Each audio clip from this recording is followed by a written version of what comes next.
Has hojeado la Biblia innumerables veces sin notar un detalle que lo cambia todo. Note cuidadosamente la palabra Señor. A veces aparece de forma común, pero en otras aparece así, Sir, en mayúsculas. Cuando esto suceda, detente. No es un error de impresión. Es una señal. Una advertencia. Allí, en el texto original, estaba escrito el nombre de Dios. Pero alguien lo borró y lo reemplazó, ocultándonoslo.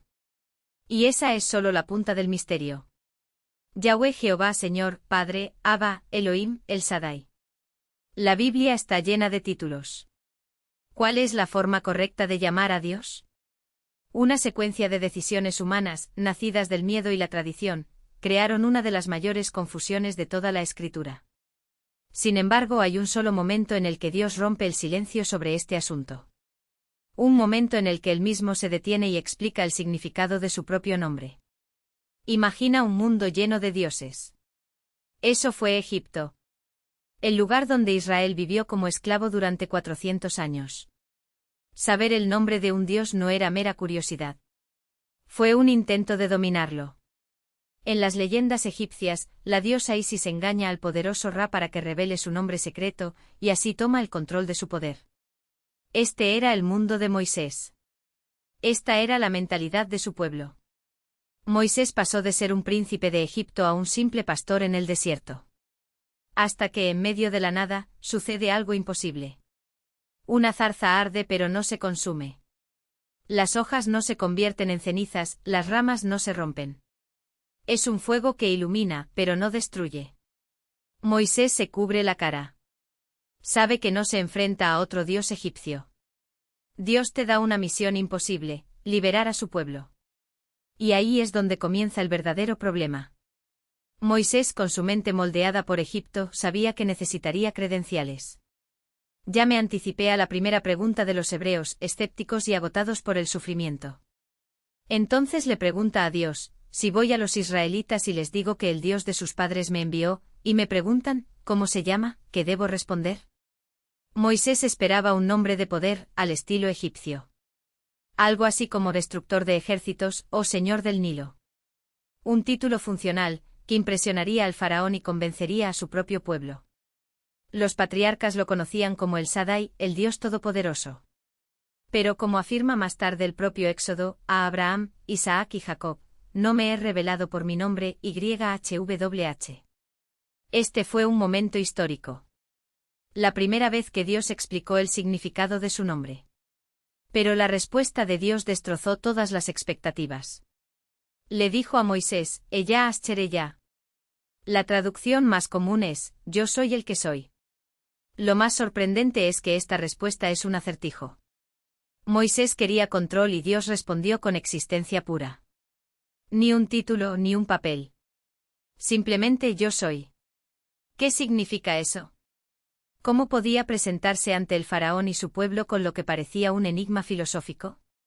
Esta fue la única vez en toda la Biblia en que Dios se detuvo a explicar su propio nombre. Estaba rompiendo todas las reglas. En un mundo donde conocer el nombre de un Dios daba poder sobre él, Dios reveló un nombre que proclamaba su absoluta libertad y completa soberanía. El misterio está en la gramática hebrea. El verbo es allá, y en hebreo antiguo los tiempos no son rígidos como los nuestros. Son fluidos. La frase puede significar, soy lo que soy, en el presente, seré lo que seré como promesa futura, o incluso me hago lo que soy. Es una ambigüedad profunda y deliberada. A diferencia de los dioses egipcios, que nacieron y tenían historias de origen, el Dios de Israel no tiene un punto de partida.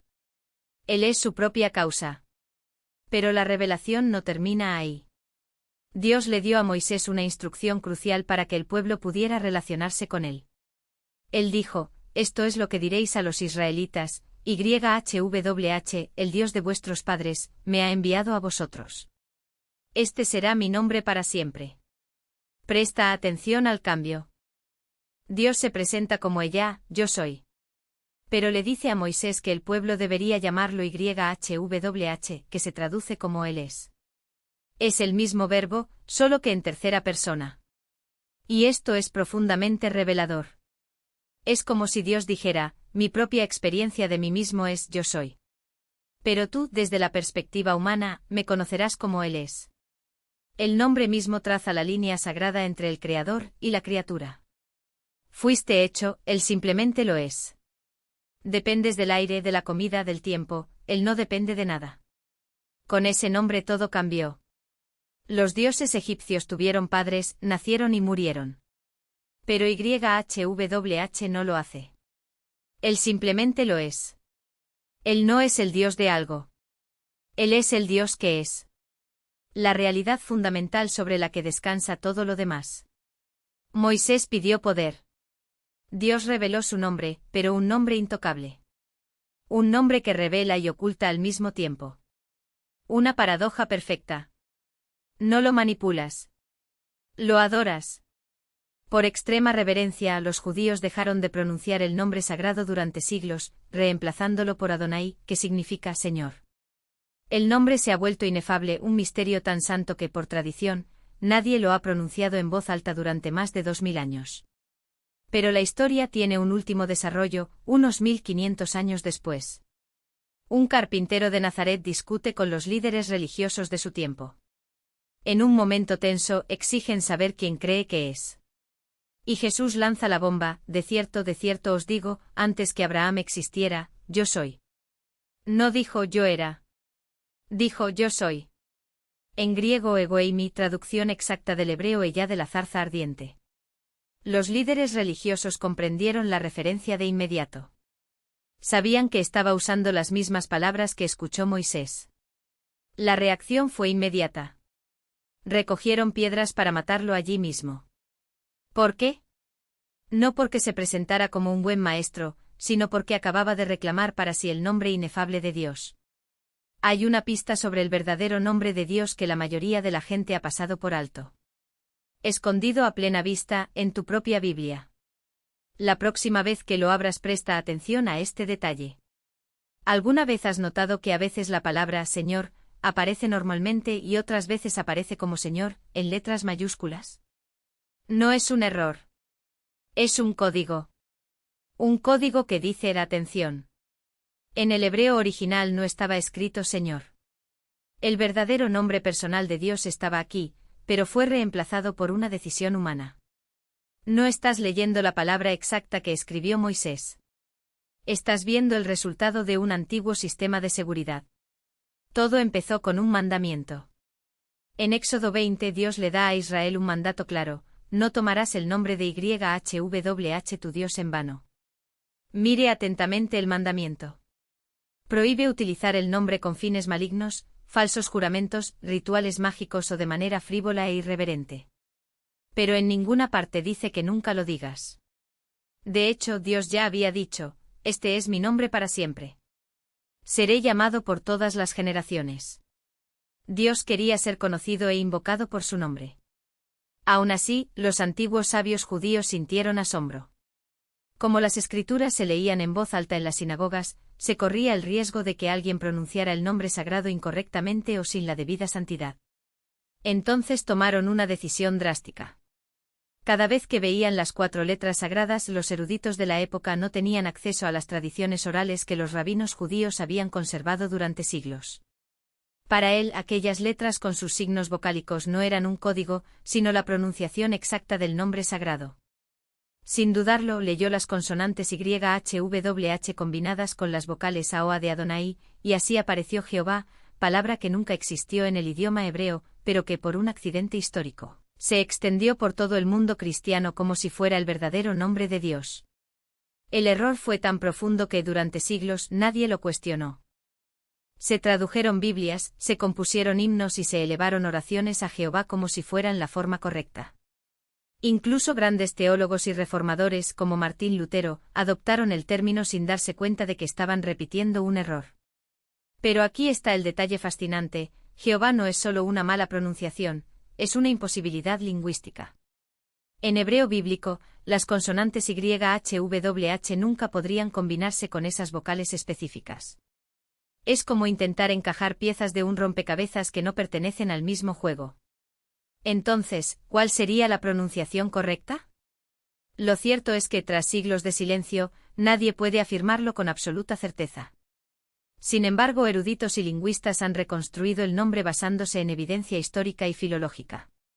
La forma más aceptada hoy en día es Yahweh, una pronunciación que respeta las raíces hebreas y se alinea con fragmentos encontrados en textos antiguos, como los nombres teofóricos, aquellos que terminan en Yao, Ya, como Ilaichel, Elías, o Isaías, Isaías, que significan «Mi Dios es Yahweh».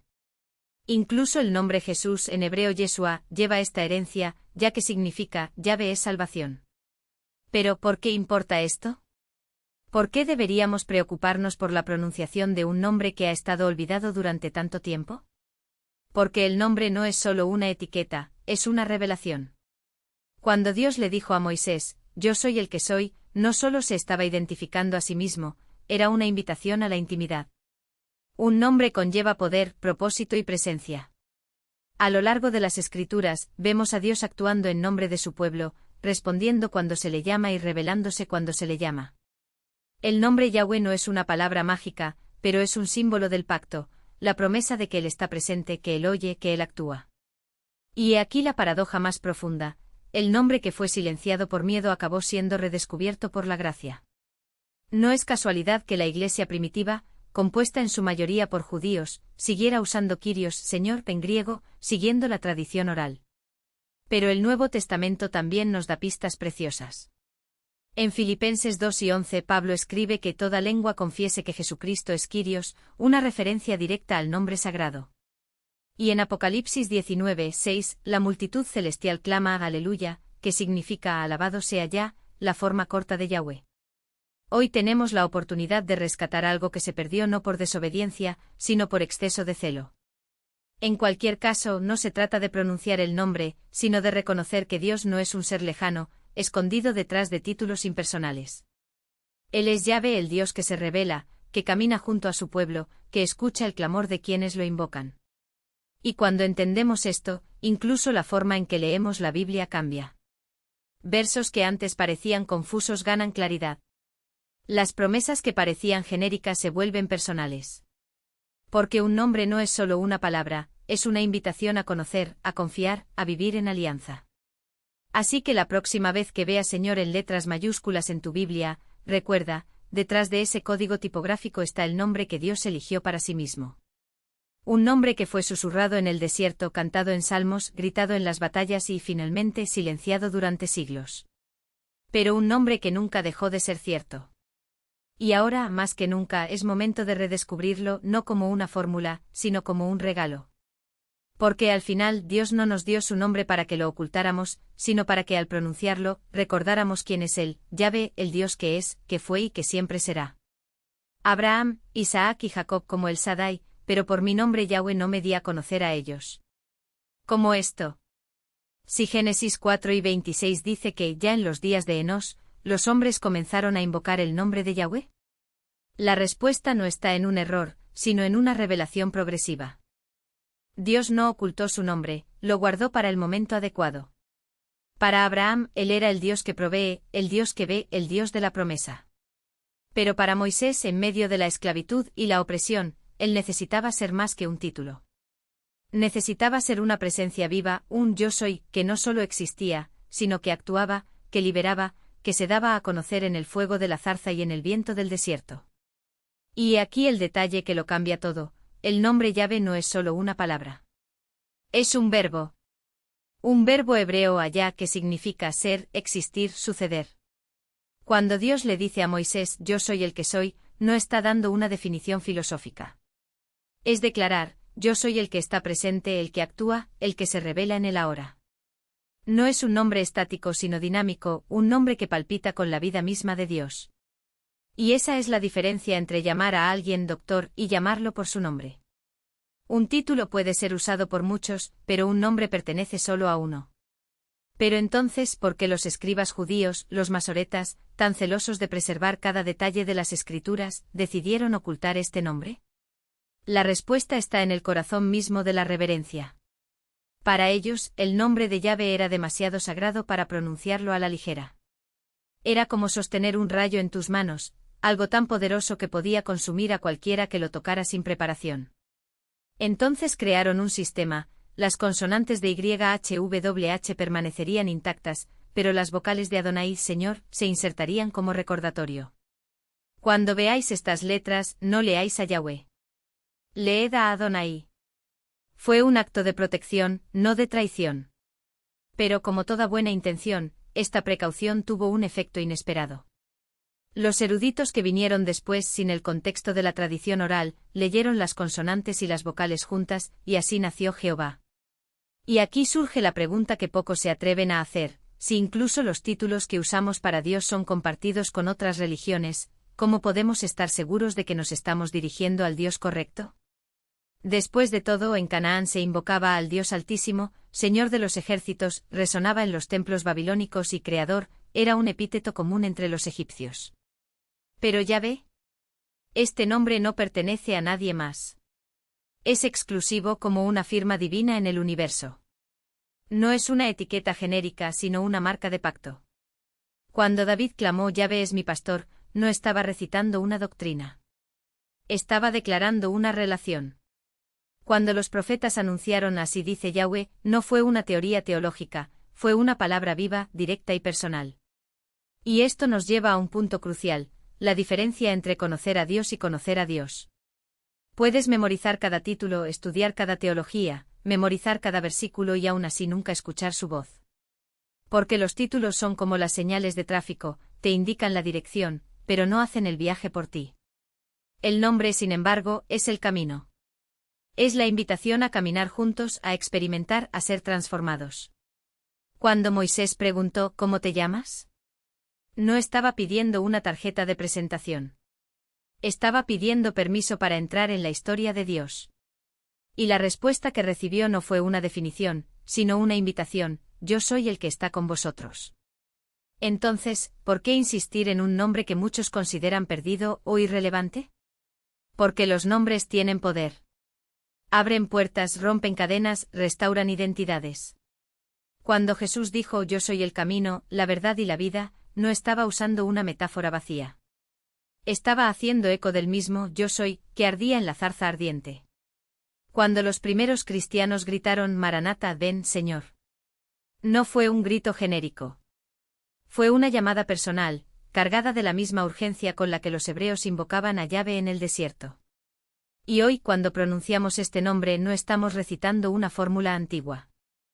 Estamos reafirmando una alianza que nunca se ha roto. Estamos diciendo, te recuerdo. Elijo seguirte.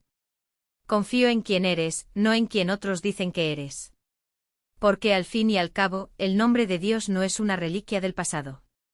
Es una clave para el presente. No es un secreto guardado bajo llave, sino un regalo ofrecido con las manos abiertas. Y cuando lo pronunciamos no estamos simplemente repitiendo sonidos. Estamos declarando con todas las fuerzas de nuestra alma, tú eres el Dios que es, que fue y que siempre será. Y yo soy tuyo. Corazón. Pero los primeros cristianos no solo pronunciaron el nombre de Jesús como Señor, lo vivieron como la esencia misma de YHWH encarnado.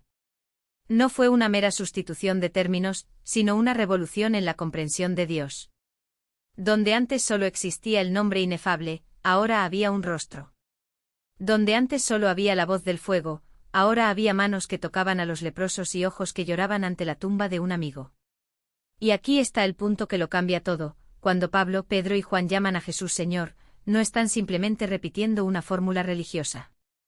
Están declarando que el Dios que se reveló a Moisés en la zarza ardiente, el yo soy, que no puede definirse, solo experimentarse, ahora se ha hecho carne y ha morado entre nosotros. No es una teoría teológica abstracta. Es la respuesta visceral de los hombres que vieron a un muerto resucitar, que comieron pan con él después de la crucifixión, que sintieron el viento del Espíritu Santo como una tormenta de fuego en sus propios cuerpos. Piensa en lo que esto significó para un judío devoto. Para ellos YHWH no era solo un nombre entre otros. Era el sello del pacto, la marca de la presencia divina que separaba a Israel de todas las naciones. Era el nombre que no podía ser pronunciado, solo susurrado por el sumo sacerdote una vez al año, en el lugar santísimo. Y ahora esos mismos hombres, criados desde la niñez para tener ese nombre como su tesoro más sagrado, estaban llamando a un Galileo crucificado con el mismo título. No por ignorancia, sino por una convicción tan profunda que les llevó a morir por ello. Pero hay algo aún más sorprendente, no fue una decisión tomada en un consejo ni debatida en largas reuniones. Fue un reconocimiento inmediato, casi instintivo. Vea cómo reaccionan los discípulos cuando Jesús calma la tormenta en el mar de Galilea. No dicen qué hombre tan poderoso, o qué profeta tan extraordinario. Preguntan aterrorizados, ¿quién es este que hasta los vientos y el mar le obedecen? Mateo 8:27. La pregunta no es qué hace, sino quién es. Y su respuesta después de la resurrección es clara: Él es YHWH mismo en forma humana. Esto explica por qué el culto a Jesús no fue una invención posterior, sino el corazón palpitante de la fe cristiana desde el primer día. Cuando Esteban, lleno del Espíritu Santo, ve los cielos abiertos, no ve ángeles ni tronos celestiales. Ve al Hijo del Hombre que está a la diestra de Dios, Hechos 7:56. Para un judío, esta imagen era una blasfemia, a menos que el Hijo del Hombre fuera, de hecho, la manifestación misma de YHWH. Y cuando Tomás el incrédulo cae de rodillas ante Jesús resucitado y dice Señor mío y Dios mío. Juan 8:28, no está usando una metáfora. Está reconociendo lo que los primeros cristianos ya sabían, que el nombre que no se podía pronunciar ahora tenía un rostro, y ese rostro era Jesús. He aquí la verdad que muchos todavía se resisten a aceptar: el cristianismo no es una religión sobre un Dios distante que exige obediencia ciega.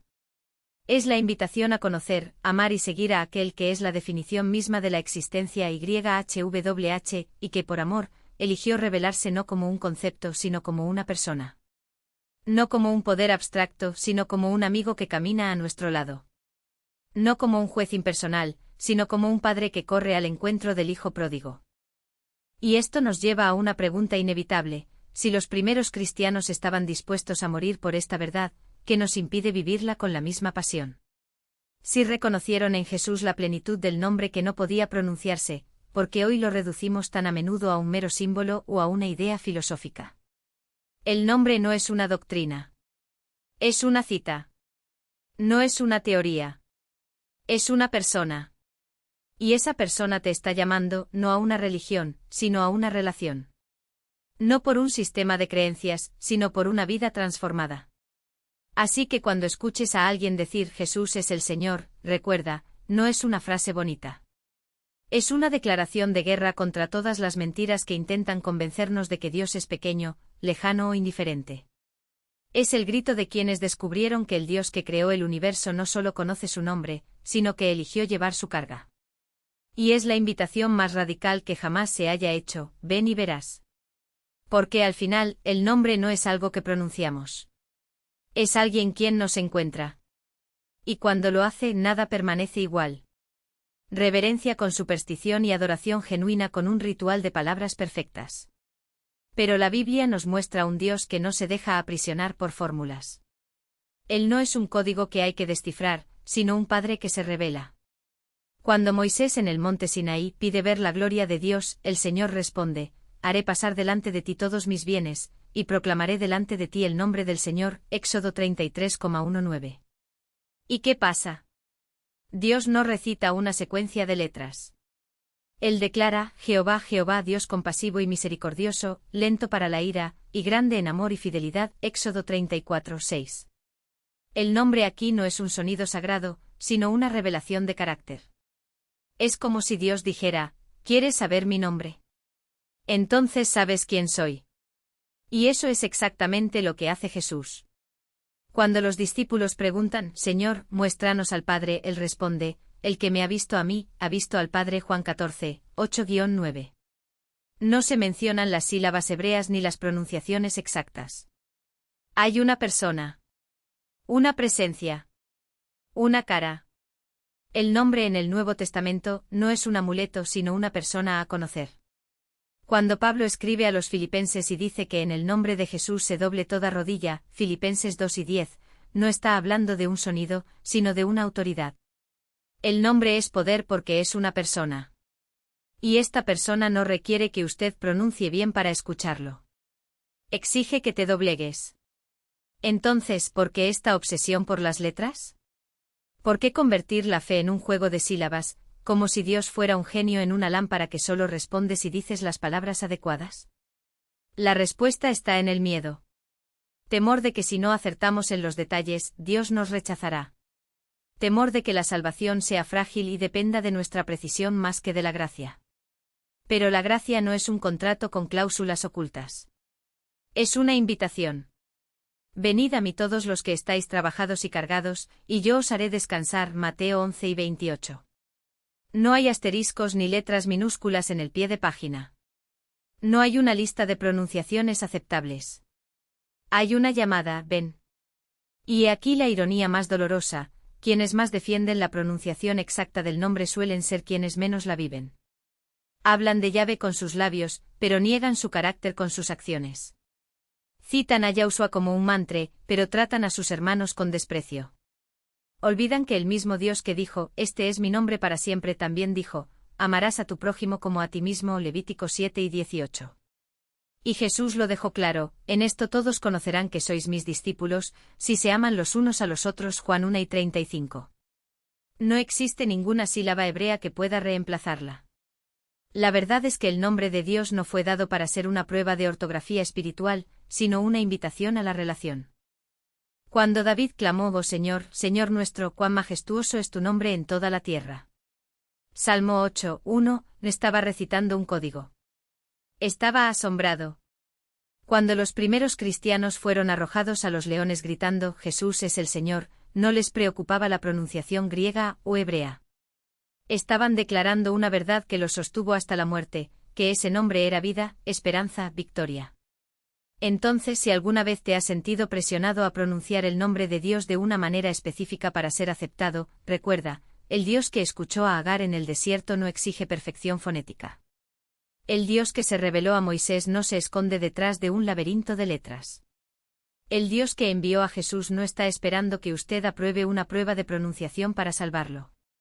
Él está esperando que vengas. ¿Cómo estás? Con tus dudas, tus limitaciones, tu lengua materna. Porque el nombre no es una barrera. Es un puente. Y del otro lado no hay un juez exigente, sino un padre que corre a vuestro encuentro. Como si la fe fuera un encantamiento ancestral. Esto es exactamente contra lo que Jesús nos advierte cuando dice: «Y cuando oréis, no uséis vanas repeticiones, como los gentiles, que piensan que por mucho que hablen serán escuchados». Está desmantelando, de una vez por todas, la ilusión de que una fórmula perfecta garantiza resultados. Dios no es una caja fuerte que se abre con un código de voz. Es un Padre que escucha el corazón. Piénselo, si esto fuera un error fatal para la salvación, ¿no cree que Jesús, el Verbo hecho carne, lo habría corregido? Su silencio al respecto lo dice todo. Esto no significa que estudiar los nombres de Dios en hebreo sea algo malo, sino todo lo contrario. Es valioso. Enriquece nuestra fe y revela más de su carácter. Lo que insistimos en resaltar es que la obsesión por una pronunciación mágica y exacta es una distracción peligrosa, que desvía nuestro foco de lo que realmente importa, una relación con un Padre que nos ama. Pero esta no es la única vez que un detalle lingüístico tuvo profundas consecuencias en la Biblia. Quizás el ejemplo más sorprendente sea la traducción de Padre Nuestro. Todos rezamos esta oración. Lo que muchos no saben es que la versión que millones repiten diariamente es muy diferente a lo que Jesús enseñó originalmente. Y esto es crucial, que cuando escuchas el Padre Nuestro tal como Él lo pronunció comienzan a surgir significados ocultos. Imagínese descubrir que durante siglos, las palabras esenciales se han suavizado, los matices se han perdido y que el verdadero poder de esa oración, la que Jesús nos dejó, está más allá de las traducciones que conocemos. No se trata de mero academicismo, sino de redescubrir el poder de lo que Él realmente quiso decir. Y si te dijera que cuando entiendas el original, verás que esta oración no es solo una petición, sino una declaración de guerra contra las fuerzas que intentan separarnos de Dios. No es una exageración. Son las Escrituras mismas las que revelan capas que la familiaridad nos ha hecho ignorar. Haz clic ahora y permite que el Padre Nuestro, en su forma más pura, transforme tu forma de orar. No querrás perderte esto.